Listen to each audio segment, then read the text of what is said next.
مبابي للتذكير كان اعتذر من المدرب الفرنسي ديدي ديشان عن المشاركة في مباراتي الأسبوع الماضي في دوري الأمم الأوروبية أمام إسرائيل وأمام بلجيكا.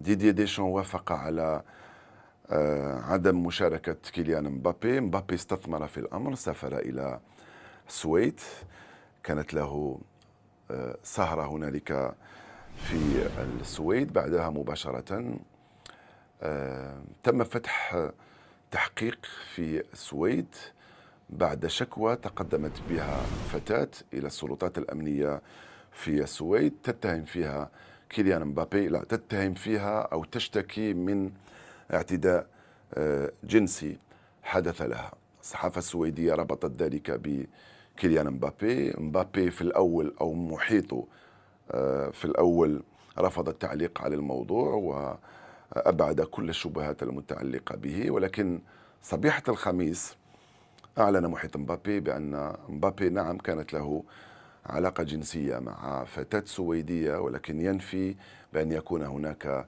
أي تحرش أو عنف مارسه كيليان مبابي.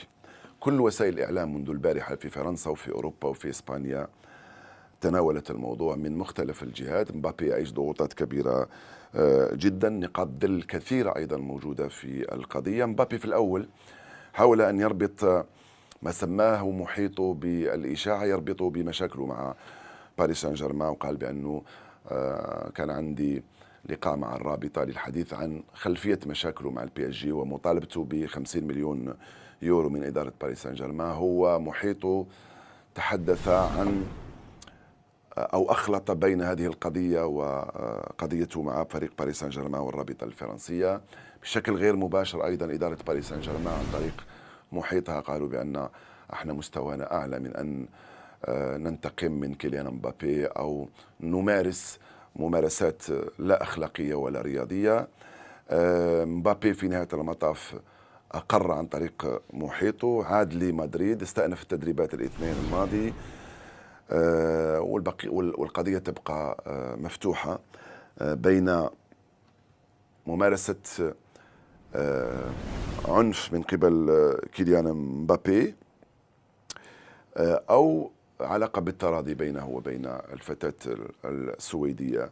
تحقيقات متواصلة إلى حد الآن، ولكن يبدو أن كيليان مبابي صار مؤسسة كبيرة جدا، سواء عن طريق محاميه أو عن طريق المحيطين به بقيادة والدته. مؤسسة كبيرة جدا يبدو أنها بدأت تتأثر منذ انتقاله إلى مدريد. ننتظر التداعيات هنالك في مدريد، كيف سيكون رد فعل إدارة الريال حول التحقيقات وكيف سيكون ردها بعد التحقيقات وثبوت التهمة من عدمها. ولكن مبابي أقر بأنه مارس علاقة مع فتاة،